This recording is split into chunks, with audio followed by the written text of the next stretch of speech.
খ্রিস্টানদের বড় একজন ইতিহাসবিদ মাইকেল এইচ হার্ট কত বই লিখেছেন, কত ইতিহাস লিখেছেন, কত পুস্তক রচনা করেছেন, কোনো হিসাব নাই।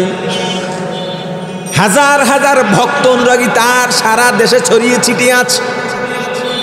মাইকেল এইচ হার্ট মুসলমানের লেখক না খ্রিস্টানদের লেখক? জোরে বলেন। মাইকেল এইচ হার্ট খ্রিস্টানদের লেখক হওয়ার পরেও একবার বসে বসে চিন্তা করলেন, জীবনে কম রচনা করলাম না, কিন্তু এমন কোন রচনা এখনো আমার দ্বারা হয় নাই যেই রচনার মাধ্যমে কিয়ামত পর্যন্ত আমি অমর হয়ে থাকব।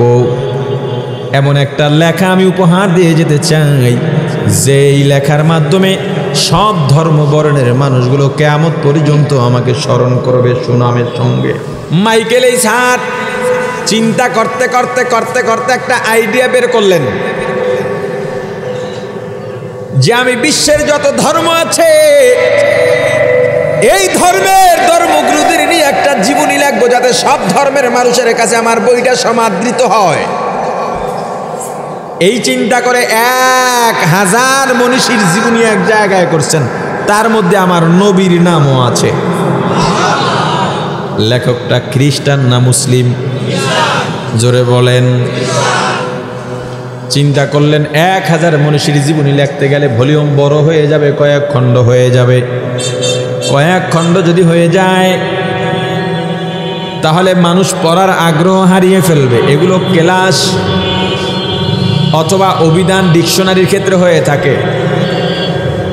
ইতিহাসের বই অনেকগুলো হলে মানুষের আগ্রহ থাকবে না। আমি একটা বই লিখতে চাই যেটার কোনো খণ্ড হবে না, একটাই থাকবে, বাসে ট্রেনে প্লেনে যখন যেখানে যাবে সাথে করে নিয়ে যেতে পারবে, দাম হবে কম, মানুষের হাতে হাতে থাকতে পারবে, উপহারও দিতে পারবে।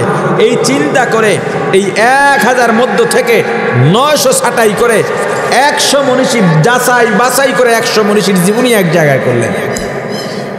এই 100 জনের মধ্যেও আমার রাসূলের নাম আছে। আবার বলেন, লেখক মুসলিম না অমুসলিম?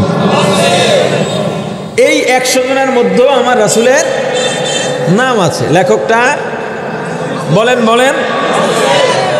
বই লেখা শেষ, ফরমা সেটিং করা শেষ, প্রসাদ ডিজাইনও শেষ, বিপাকে পড়ছে, সূচিপত্র নিয়া কার নাম আগে দেবে, কারে রেখে কাকে দেবে। বইয়ের নাম দিল দি 100, বিশ্বের শ্রেষ্ঠ 100 মনীষী। 1 নম্বরে কাকে দেবেন? মাইকেল এইচ হার্ট চিন্তা করলেন, আমি যাকে প্রথম দেব আমার বহু ভক্তবৃন্দ আছে, তারা তাকেই অনুসরণ করবে, অতএব ভেজাল লোক এখানে দেওয়া যাবে না। উনি কয়েকটা ক্যাটাগরি বের করলেন, এই ক্যাটাগরিতে কে কত নাম্বার পায়। ব্যক্তি জীবন 1 নম্বরে মুহাম্মদ, পারিবারিক জীবনে 1 নম্বরে মুহাম্মদ, রাষ্ট্রীয় জীবন 1 নম্বরে মুহাম্মদ, অর্থ ব্যবস্থা, লেনদেন, চলাফেরা, সততা, ন্যায়পরায়ণতা সর্বোচ্চ পর্যায়ে মুহাম্মদের কাছে, ধারে কাছেও কেউ নেই। মুহাম্মদ 100, বাকি সব মিলেও 1 নাম্বার পায় না।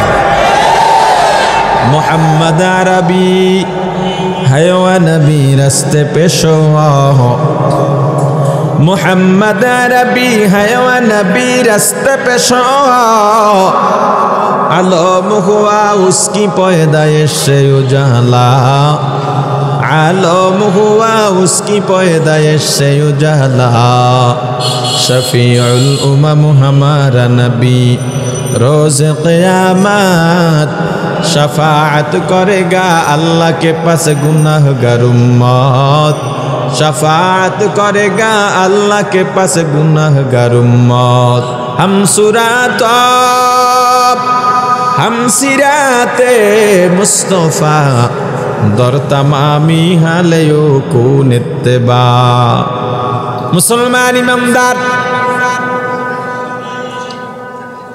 মাইকেল এইচ হার্ট সব দিক থেকে চিন্তা করে দেখলেন মুহাম্মদুর রাসূলুল্লাহ সাল্লাল্লাহু আলাইহি ওয়াসাল্লামের উপর আর কেউ নাই।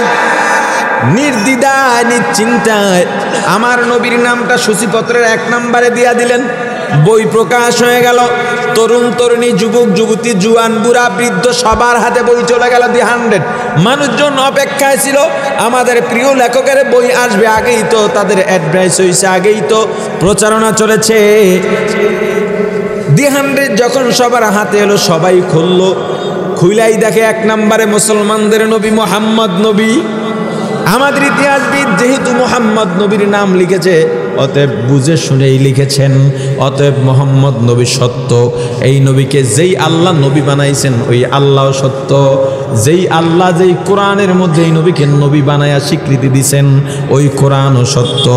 ওই কোরআনের মধ্যে যেই ধর্মের কথা বলা হয়েছে, ইন্নাদ-দীনা ইনদাল্লাহিল ইসলাম, ওই ইসলাম ধর্ম সত্য। অতএব আমরা কেন অন্য ধর্মে থাকব? কালেমা পড়ে দলে দলে মুসলমান হতে শুরু করছে।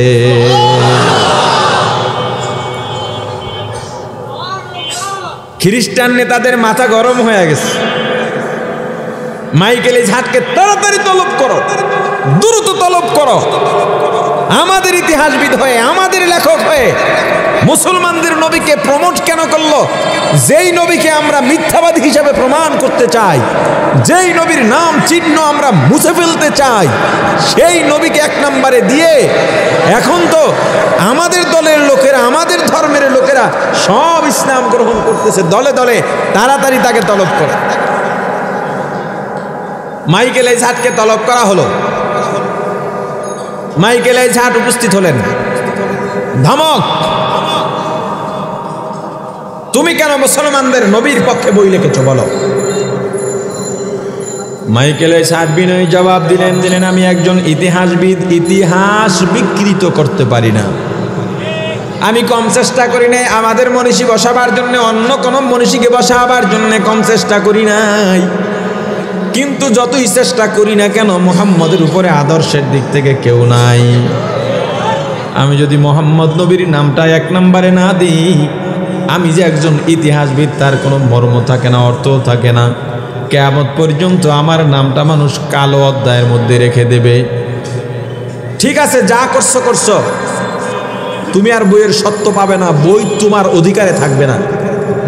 আমাদের কাছে মূল ফাইল দিয়ে দাও। দিয়া দিছে বাধ্য হইয়া, কি করবে? নেতায় কইছে, দিয়া দিছে বাধ্য হইয়া, যা ছাপাইলাম না। এখন নিজেরা আবার একটা বৈঠকে বসছে, বই নিয়ে নিলাম, ছাপা হলো না। এতে তো সবকিছুই বন্ধ হয়ে যায় নাই তো? যত লাইব্রেরিতে দি 100 আছে ওগুলো কেন আর আগুন দিয়ে জ্বালাই দাও। তাও নিলাম, সমস্যা তো এখনো দূর হয় নাই। যেগুলো মানুষের হাতে আছে সেগুলো তো আনতে পারবো না। যারা মুসলমান হয়ে গেছে তাদেরকেও তো ফেরানো যাবে না। ইসলামের স্বাদ একবার যে পায়, ইসলামের স্বাদ একবার যে পায়, ইমানের মজা যে একবার পায়, গুলি করো তবু ইমান থেকে দূরে সরবে না। হ্যাঁ, এই যে মুরব্বী আছে, দাড়ি পাইকা গেছি গা, আমাদের আঞ্চলিক ভাষায় কয় ছাগুল্লে দাড়ি, পুরাপুরিও নাই। এখন যদি বলি যে আপনার 20 কোটি টাকা দেবো দাড়িটা কামান, কি কামাইবেন? কামাইবেন? হ্যাঁ, কারণ এই যে স্বাদ পাইয়া গেছে, মজা পাইয়া গেছে। এই যে নওজোয়ান পাগড়ি পরে বসে আছে, দাড়িগুলো সুন্দর লম্বা হয়ে গেছে। আপনি লাখ লাখ টাকার অফার দিয়ে দেখেন তো আপনি দাড়িটা কামাইতে পারেন কিনা দাড়ি দিয়ে।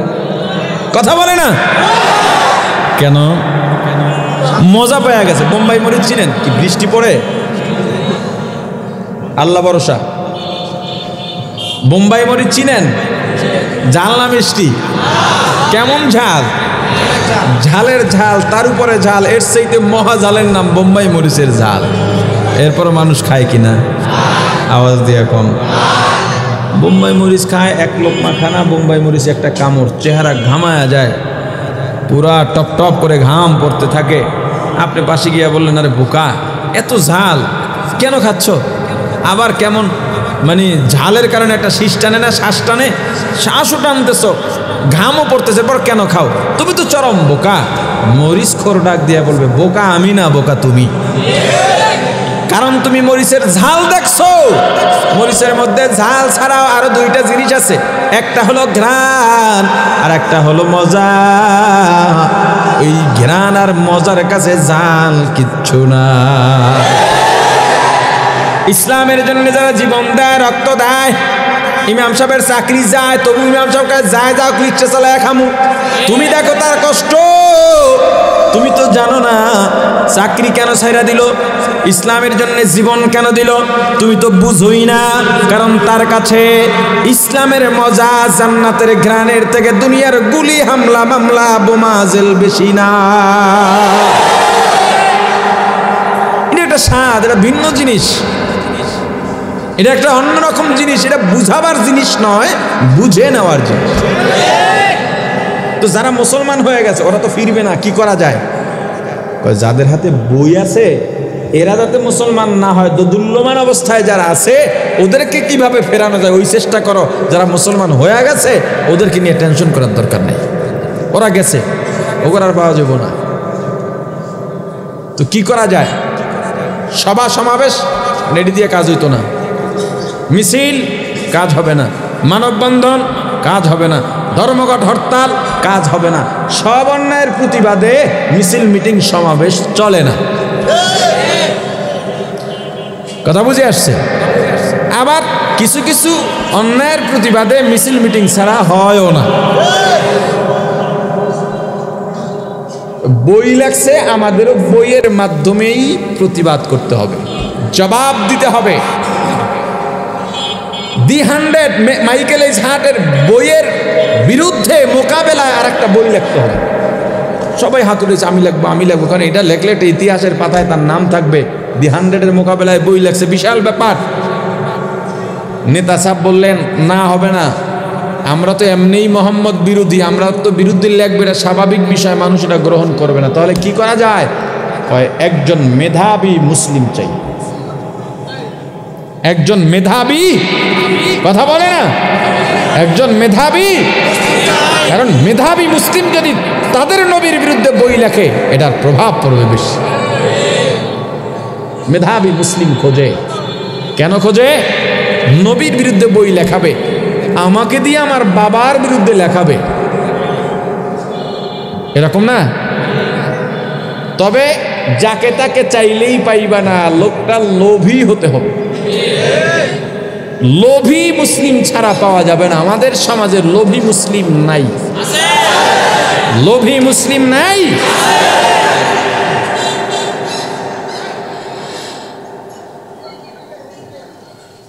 লোভী মুসলিম খুঁজতেছে, খুঁজতে খুঁজতে একজনের সন্ধান পেয়ে গেছে। লোকটা কেমন? ছোট সময়ে বাবা স্কুলে ভর্তি করে দিয়েছেন, বাবা আস্তিক ছিলেন, স্কুলে ভর্তি করে দিয়েছেন। 3 মাস ক্লাস করার পর আর ক্লাস করে না, নাম সালমান। বাবা বলে, বাবা সালমান কেন ক্লাস করে না? কয়, বাবা 3 মাসে 6ষ্ঠ শ্রেণী পর্যন্ত সব বই আমার মুখস্থ হয়ে গেছে। মেধা কম না বেশি? জোরে বলেন। এমন একটা লোককে পাইছি, পরিচিত লেখক সালমান রুশদি। আমাদের দেশে এরকম ইসলাম মুসলমানের ঘরে জন্মগ্রহণ করে আজানের পবিত্র শব্দকে, আওয়াজকে বেশ্যার আওয়াজের সাথে তুলনা করার মতো কুলাঙ্গারের দেশ থেকে বিদায় হয়েছে। মুসলমান নাম থাকলেই সে মুসলমান না। আমার বাবা মুসলমান, মা বাবার ঘর থেকে জন্ম নেওয়ার কারণে, মা বাবা মুসলমান হওয়ার কারণেই আমি মুসলমান পরিচয় দিতে পারি না। যদি বাবা মা মুসলমান হওয়ার সূত্রে আমিও মুসলমান হই, তাহলে বাবা ডাক্তার হওয়ার সূত্রে ছেলেও ডাক্তার হওয়ার কথা, বাবা ইঞ্জিনিয়ার হওয়ার সূত্রে ছেলেরও ইঞ্জিনিয়ার হওয়ার কথা। কিন্তু বাবা ডাক্তার, ছেলে শিক্ষার্জন ছাড়া ডাক্তার হতে পারে? বাবার পরিচয়ে যদি কোনো ছেলে ডাক্তারি বিদ্যা অর্জন না করে ডাক্তারি করে, অপারেশন করে পেট কাইটা, রোগী বাঁচবে না মরবে? তদ্রূপভাবে মুসলমান বাবা, এই সূত্রে আপনিও মুসলমান দাবিদার হতে পারবেন না। মুসলমান হওয়ার জন্য যা গুণাগুলি দরকার, বিদ্যা দরকার, এগুলো আপনার মধ্যে অর্জন করতে হবে।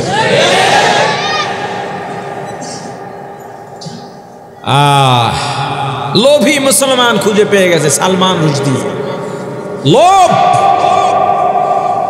বড় মারাত্মক জিনিস। কত ইমাম বিক্রি হয়ে গেল, কত পীর বিক্রি হয়ে গেল, আমার মতো কত ওয়াইজ বিক্রি হয়ে গেল লোভের কাছে। আল্লাহ হেফাজত করেন।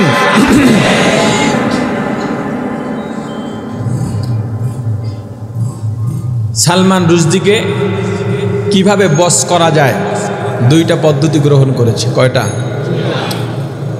প্রথমত, তার পিছনে এক খ্রিস্টান সুন্দরী রূপসী যুবতীকে লেলিয়ে দেওয়া হলো প্রেমের অভিনয় করার জন্য। যখনই সে প্রেমে পড়ে যাবে, মেয়ের জন্য পাগল হবে, তখন হবে টাকার প্রস্তাব। এরপরে আমাদের উদ্দেশ্য হাসিল হবে। অর্থাৎ আজকে কাজ শুরু, কালকেই ফল চায় নাই, ফল চাইছে অনেকদিন পরে। কথা বলে না? আমরা আজকে কাজ করে কালকে ফল পাইতে চাই। এজন্য আমি একটা বিষয়, যেমন বাংলাদেশে কওমি মাদ্রাসার সরকারি স্বীকৃতির জন্য শাইখুল হিসাব থেকে চরমনাইয়ের মরহুম হুজুর রহিমাহুমুল্লাহ তাআলা, এদের থেকে এ পর্যন্ত হাটাজারি হযরত রহমাতুল্লাহ পর্যন্ত অনেক আন্দোলন, অনেক দাবি, অনেক কিছু করা হয়েছে। কিন্তু আমি এই কওমি স্বীকৃতির ব্যাপারে লামাযাবি, আমি স্বীকৃতি চাই না। কেন চাইব? আমাদেরকে ছোটবেলায় পড়ানো হয়েছে কওমি মাদ্রাসায় পড়ি আল্লাহকে রেজামন্দির জন্যে। আমার কথা হলো, আমি নিজে স্বনির্ভর হব, আমি কারো কাঁধে ভর দিয়ে চলতে চাই না। আমি স্বনির্ভর হতে পারি, কেন হব না? টার্গেট নেন। আমাদের কওমি মাদ্রাসাগুলোর মধ্যে একটা শাখাই না, কয়েকটা শাখা আছে। নুরানি আছে, কেরাতুল কোরআন আছে, হিফজ শাখা আছে, কিতাব বিভাগ আছে, ফতুয়া বিভাগ আছে, আদব বিভাগ আছে, আরবি সাহিত্য বিভাগ, তাফসির বিভাগ। এই সবগুলো বিভাগ কওমি মাদ্রাসার অধিকাংশ মাদ্রাসায় আছে, বড় মাদ্রাসাগুলোতে। এখন আমার কথা হচ্ছে, এক বিভাগের লেখাপড়ার সঙ্গে আর এক বিভাগের লেখাপড়ার মিল নাই, অর্থাৎ সিলেবাস বা কারিকুলামে কোনো মিল নাই। তবে সব ছাত্রদের তরবিয়ত এক, নিজামে আওকাত এক, সব ছাত্রদের লেবাস পোশাক এক, আদর্শ এক, লেখাপড়া ভিন্ন। এই জায়গার মধ্যে একটা স্কুল শাখা করতে সমস্যা কি? ওর লেখাপড়া থাকবে ভিন্ন, কিন্তু আদর্শ আমার আদর্শে করবে, আমার তরবিয়তে চলবে। আজ থেকে 30 বছর টার্গেট, 30 বছর একটা 30 বছর বয়সের মধ্যে বিসিএস করা যায়, 30 না 50 বছর টার্গেট নিয়ে সারা বাংলাদেশের কওমি মাদ্রাসায় একটা করে স্কুল শাখা খোলেন। এদেশের সব মানুষ চায় আমার ছেলেটা দিন শিখুক, সুযোগ পায় না। আপনি সবাইকে আলেম কেন বানাইতে চান? মুসলমান বানাবার মিশন হাতে নেন। সবাই আলেম হবে না, সব বাবা যত যাই বলেন সন্তানকে আলেম বানাবে না। আপনি আলেম বানাবার চিন্তা বাদ দেন, যারা আলেম হবার হইতেছে হবে। মুসলমান বানাবার চিন্তা করেন, এই চিন্তা করে স্কুল শাখা খোলেন, যেখানে ইলমের ফরজিয়ত শেখানো হবে, সঙ্গে সঙ্গে জেনারেল শিক্ষা হবে। 40-50 বছর পরে সচিবালয়, মন্ত্রী পরিষদ, ওসি, ডিসি, এসপি, জাজ সব জায়গায় আমার আদর্শের লোক থাকবে, আমার স্বীকৃতি লাগবে না। তখন আমার দাম, আমার মর্যাদা এমনিই সমাজে বেড়ে যাবে। আমি হলাম এই চিন্তার কায়েল, আমি এই চিন্তার কায়েল। আজকে শুরু করেন, 50 বছর পরে কামিয়াব হবে। আমরা চাই আজকে শুরু করে কালকেই পাই। স্বনির্ভর হতে হবে এই জাতিকে। বিশ্বের জমিনে মুসলমান ছাড়া স্বনির্ভর কেউ নাই, কিন্তু সেই আমরাই কেমন যেন সব কিছু অন্যের হাতে সঁপে দিয়েছি। আরব রাষ্ট্রগুলো নিজের ইচ্ছায় চলে না, আমেরিকার ইচ্ছায় চলে। আমরা আমার ইচ্ছায় চলি না, অদৃশ্য ছায়ার ইশারায় চলি। রাসূলের আদর্শ মানেন, রাসূলের জিন্দেগি ফলো করেন। হযরত ওমর, হযরত আবু বকর, হযরত ওমর, উসমান, আলী রিদওয়ানুল্লাহি তাআলা আলাইহিম আজমাইন, আরও যত সাহাবায়ে কেরাম আছেন, তাদের আদর্শগুলো ফলো করেন, তাদের জীবনী পড়েন। আমার রাসূলের জীবনী পড়েন, রাসূলের জীবনী পড়েন, বেশি বেশি পড়েন। আপনার ঘরে বই নেই, আপনার ভিতরে রাসূলকে জানার আগ্রহই নাই। 10টা প্রশ্ন করলে 2টা প্রশ্নের উত্তর দিতে পারে না। আমাদের ছেলেরা যারা এখন মেট্রিক পরীক্ষার্থী, পরীক্ষা মনে হয় শুরু হয়েছে, না যেন শুরু হবে। এই যে পরীক্ষার্থীরা, এদের মধ্যে 99টা ছেলে এখন 4টা কালেমা বলতে পারে না। এই দায়ভার শুধু ওদের নয়, এদের অভিভাবকের আছে, আমাদের শিক্ষা ব্যবস্থারও আছে। আমরা কোন দিকে যাচ্ছি? আমি তো দিনই জানি না, দিন কি। এই মজলিসে আমি যদি এখন ইমানে মুফাসসাল জিজ্ঞেস করি, কয়জনে শোনাতে পারবেন? এটি বহু পরীক্ষা হয়েছে, আজকে আর করবো না, লজ্জা পায় মানুষ। এতগুলা মানুষের মধ্যে থেকে যদি বলি শুদ্ধ করে ইমানে মুফাসসাল শোনাবেন, মাদ্রাসার ছাত্র শিক্ষক ছাড়া, হাত উঠান। 10টা হাত ওঠে না। উঠলেও যখন বলি শুদ্ধ করে শোনা লাগবে জিজ্ঞামু, তখন বাকিগুলো আস্তে করে নেমে যায়। জানি না কিছু, ইমাম সাহেবের ধমকাইতে পারি খুব ভালো। বউর সাথে তর্ক করে তো পারে না, আইয়া রাগ ঝাড়ে ইমামের উপরে, মুয়াজ্জিনের উপরে, আছে না নাই? রাগ করেন? আর রাগ করলেই বাকি করবেন, আর দাওয়াত দিবেন নাই তো। ওয়াজ আজকে আর বন্ধ হইতো না, যতক্ষণ চলার চলবো ইনশাআল্লাহ। সালমান রুশদি প্রেমে পড়ে গেছে।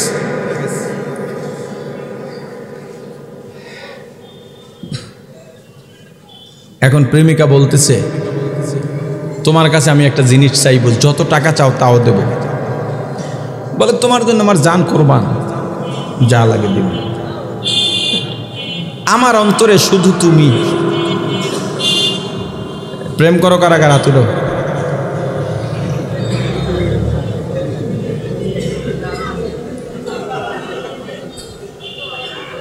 যারা বিবাহ পূর্ব ছেলে মেয়ে সম্পর্কে লিপ্ত, এদের অনেকেরই ঈমান নাই।